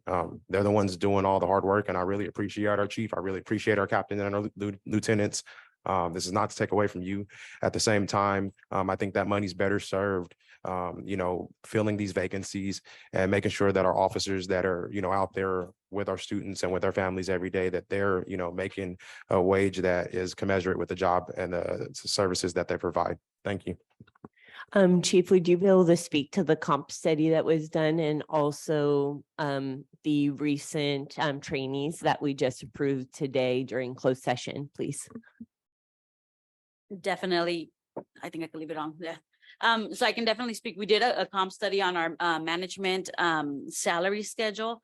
At both at the officer and our management level, we are not comparable to any of our allied agencies within the county. And so that has made it extremely difficult to not only hire but retain a lot of our staff. Obviously, with the officers, I will always advocate for more officers. However, they do require oversight as well too, which comes at the management level. That would be including our sergeants, the lieutenants that oversee the processes and procedures, as well as the work that's assigned. And then with the addition of the captain position, right now there's a huge discrepancy from my level position to the next position. And so with the proposal, based on the audit that was done with our allied agencies, it would bring it up into comparison instead of having a significant gap. I do believe that will actually help us recruit qualified personnel to come to serve our district and be a support to our officers as they do their day-to-day function. Any other questions? Okay. Looks like you wanted to say something. So we're in the middle of negotiations with our unions. So any raises for any employees have to be negotiated. So that's but this year is, you know, we're working through that. Okay. And if I can add that too, because I know you mentioned about the staffing. We do have 2 trainees coming out. Actually, one graduates this October, the next one graduates in November. And then as you saw with the other 2 that are coming in, we actually have 5 in background right now. So we have 3 for the trainee position and 2 for dispatch. So we definitely are moving forward and getting our people hired as well too. So our vacancies reflect as they do, because as we've been hiring, we've also been promoting. So we had an internal candidate promote to the corporal level, 2 internal candidates promote to the sergeant level. So as they're moving up, they're creating the vacancies that we are filling as well. And so do you foresee us fulfilling the likable amount of officers on staff? I didn't understand your question. What do you mean? So like trustee Zulueta compared to 7 positions, right? More officers. Do you foresee, like, is the budget happening, negotiations? Like, is it a possibility to bring in more officers? Definitely so. I think definitely so. Although we don't, as you know, Trustee Suleta mentioned, we don't compare in salary. We do offer the benefit that we work with children and also the culture within our department. We've been really focusing on, as the superintendent mentioned, recognizing our staff for the work that they do and letting them know that they are valued within the department. And that's helped with a lot of the recruitment. We actually went to Delta this last month at one of their police law enforcement recruitment events, and our booth was actually packed compared to the other allied agencies, which I thought was actually pretty awesome. Our car, right, we had our little amp car out there, but I think it goes to show the meaningful work that is being done within the department, that I think a lot more people are drawn towards that type of work. So is it safe to say that you, Chief, also desire to bring in more officers as soon as we can? 100%, yes. I will never advocate for less. Thank you. Definitely. Okay, roll call vote, please. Vice President Stevens? Yes. Clerk Colon, Yes. trustee Danier, Yes. trustee Rico, Yes. trustee Zulueta, No. President Flores. Yes. Motion passes 5 with 1 no from trustee Zulueta and 1 absent, trustee Mendez. Moving on to item 11.3, approval to attend the California Association of African American Superintendent Administrators Statewide Professional Development Summit in San Diego, California on March 13th through the 15th, 2024. Can I get a motion to approve? And this is for superintendent. Yeah. And parents, I motion to approve item 11.3. Stevens? I'll second. Any discussion? Roll call vote. Vice President Stevens, Yes. Clerk Colon, Yes. trustee Danier, Yes. trustee Rico, Yes. trustee Zulueta, Yes. President Flores. Yes. Motion passes 6-0 with 1 absent, trustee Mendez. 12.1, approval of agreement with teachers creative materials to provide training sessions focused on instructional strategies, EL strategies, SEL and strategies and more for the 23-24 school year. Can I get a motion to approve? I'll make the motion to approve. I'll sec- Did you catch that? Yes. Roll call vote. Vice President Stevens, Yes. Clerk Colon, Yes. trustee Danier, Yes. trustee Rico, Yes. trustee Zulueta, Yes. President Flores. Yes. Motion passes 6-0 with 1 absent, trustee Mendez. Moving on to item 12.2, to ratify the renewal service agreement with Carasalis for student support services for the 23-24 school year. Can I get a motion? Motion to approve. Second. Any discussion? I do have a question. We were supposed to receive data on the actual follow through regarding Solace. Do we have that information? I'm not sure if Karen's in the room, but President Flores, Yeah. we do have data that we were expecting to take to our next, I believe it was a subcommittee. But Karen can come up and talk a little bit about the data that we've been chatting about with Marianne Santella as well. Yes, good evening. The follow-up in terms of President Flores, can you restate the question about the follow-up? So we were supposed to, because I know that our district staff refers to Solace, but I don't have the data that shows the actual care or work or whatever it is that Solace is done. So what's the data to show that their support is working? And Yeah, we receive monthly impact reports is what they're called.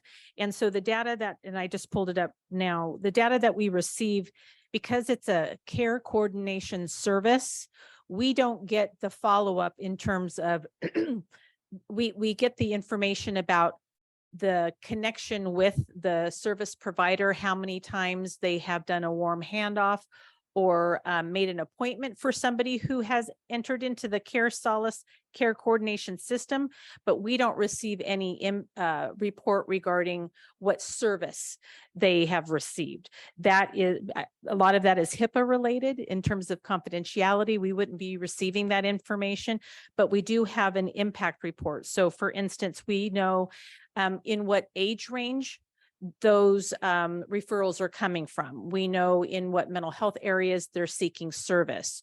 We know what gender is seeking service. So the impact report has various data points, but we don't get the follow-up in terms of any specific detailed information regarding. no, I'm not asking for detailed Okay. on what they do. I'm asking like how many students are they working with? Madam President, I think I could help if you don't mind me interjecting. Is that okay? That's fine. So trustee Colon and I, in 3x3 committee, and I don't think that you were there those two meeting dates. But we've been getting regular updates, with that information that you're requesting at the 3x3 committees. Ms. Marianne Santanella has been, providing it not only to us, but to whoever will come in attendance. And what that information looks like is number of, people that have called or used the website, where they were referred to with regard to, like, if it was a phone call, or if they made a referral to a specific provider, something like that. And then there was some like pie charts that kind of broke it down, like she was saying, by gender, by age, whether if it was families or if it was employees. And so I think that trustee Colon actually may recall as well. And I think that they were going to be bringing that information again on Monday, if memory serves correctly. Thank you. President Flores, we're prepared to provide a presentation and just data from the impact report. At this time, we don't get any information as to follow up for individuals that reach out. Again, based on HIPAA laws, and there are some follow-ups that may or may not occur depending on the status or the needs of that individual that calls for support. They vary. There's a long range of variation in terms of what type of support they're seeking. And also it's really confidential, so they can't share anything about it. Yeah, no, and like I said, I totally respect the HIPAA and all of that. I'm just concerned with, we're paying them this, but is it worth the return? That's what I'm concerned with, because we can refer and they're getting paid anyways. So where's our return at? Where's our bang for the buck, right? And I know we need it. So if we continue, like, I'm not saying not to continue, but for me, I want genuine support. I don't want us to just, we received a call. Right. And part of the gentle reminder is that part of us researching and looking for this type of service was as a response to the pandemic. So we internally, we have capable and competent staff to support our students. It's community and adults that include our employees that we cannot serve due to conflict of interest. There are actual employees. So if they're going through a mental health crisis, and so this service is sort of a mediary of calling in, and then they refer folks out to other services. So, and it depends on a variety of things, what kind of insurance they have, what their availability. So it is a service of connecting someone that's going through a crisis with a potential service provider. Yeah, thank you, Dr. Ramirez. I think it is more of a brokerage linkage service, not necessarily a service provider.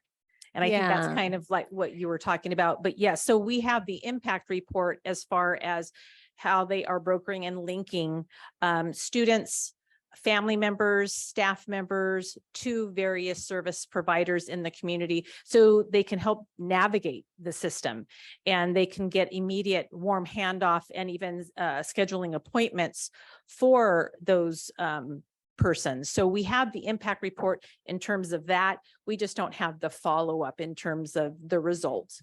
I guess to make it simple, my question is, we have 32,000 students estimated. Out of those 32,000, for $96,000 that we're paying them, how many of those 32,000 students are being touched by them?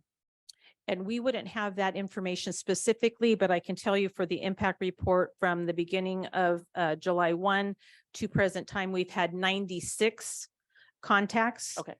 And the impact report that trustee Zulueta is saying breaks it down in terms of what does that contact look like? That's the data that I missed, and I only missed Yes. one meeting, but I did receive all the other presentations, and I guess that's the data that I was missed. And they do it monthly, and we can go back and look at the months. Yeah, but also want to point out, like, we can't really, well, at least I don't think so. Say if we have X amount of students, how many of them are using this one service? Because a student would receive service from a counselor, right? So they're not gonna use Care Solace, they're gonna talk to the teacher's gonna talk to the counselor. So what's the other measurement that we could use to say that this is an effective tool? It's one of many tools. Yeah. And can I just mention, what has been most effective is when service providers Stockton Unified service providers are talking with students and they mention that perhaps a family member has difficulty in a substance abuse area or a mental health related area.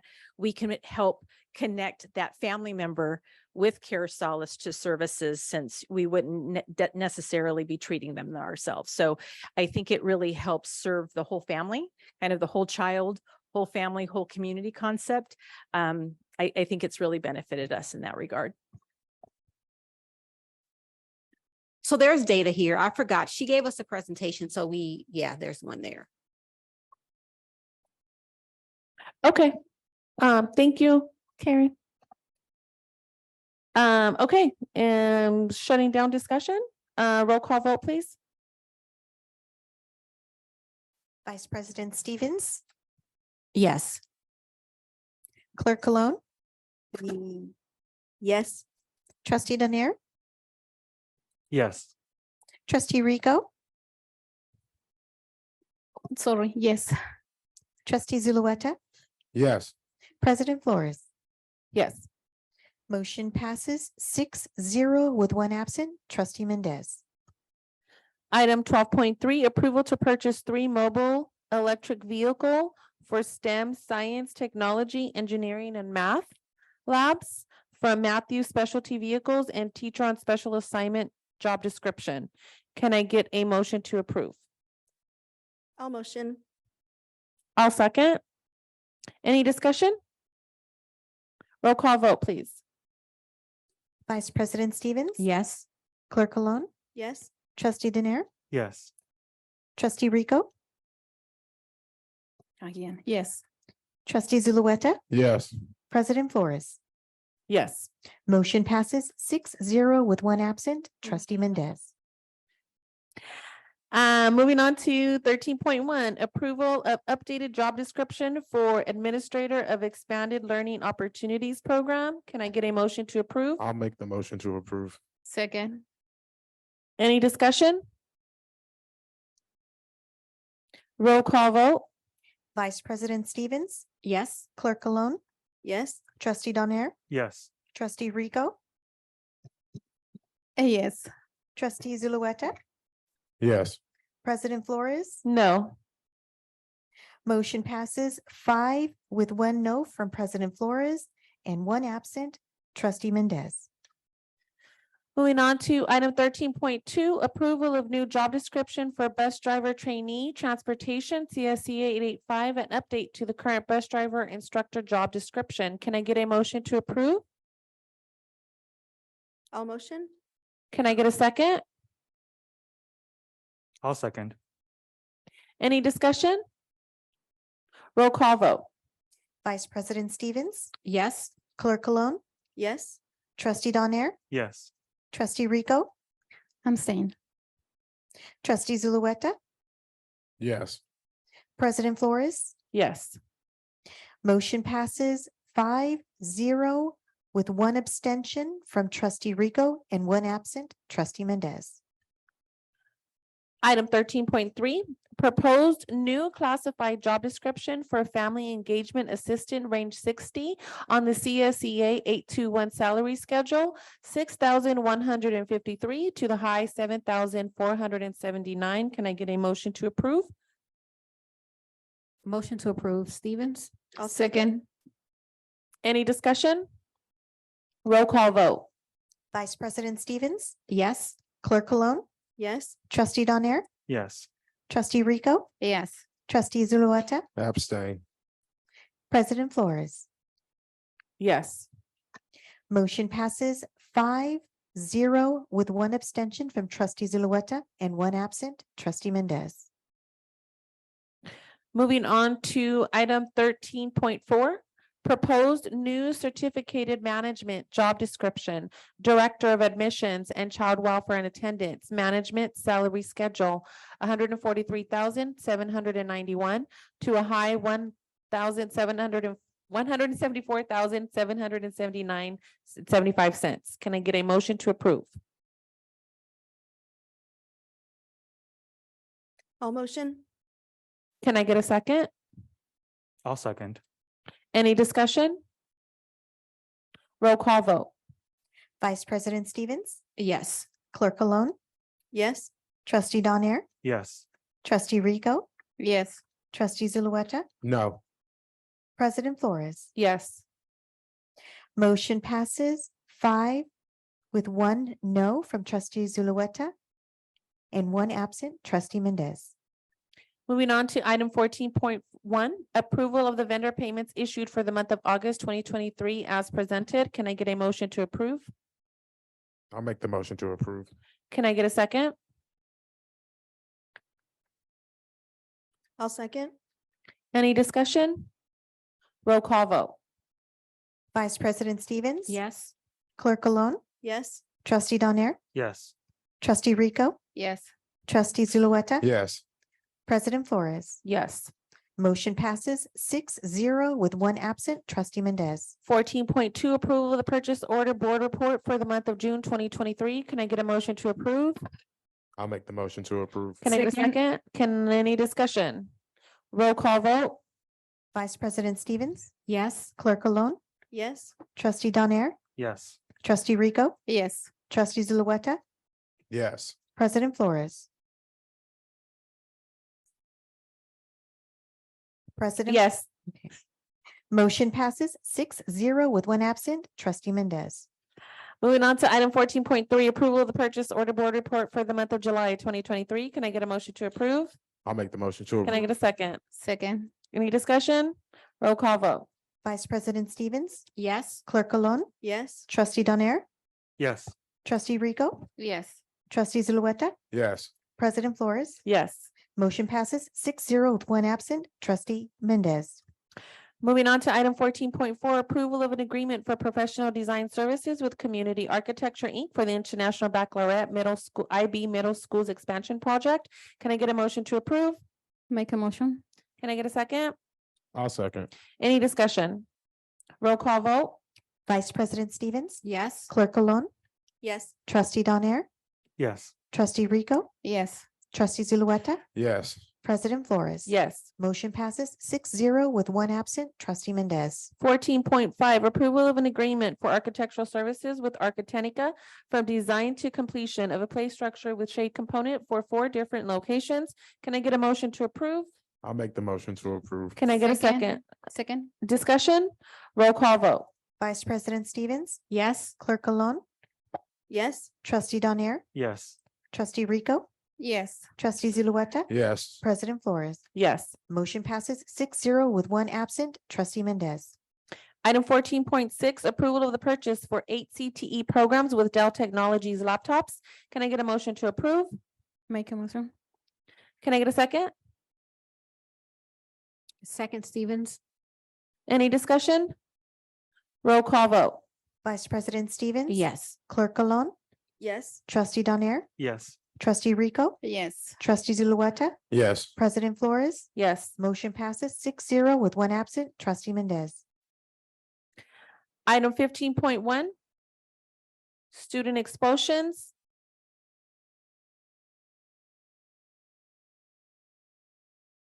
Okay. Can I get a motion to approve? And I'll with make a the, motion to approve. Wait. wait, no, So no. they're So we different. pulled AA. AA5.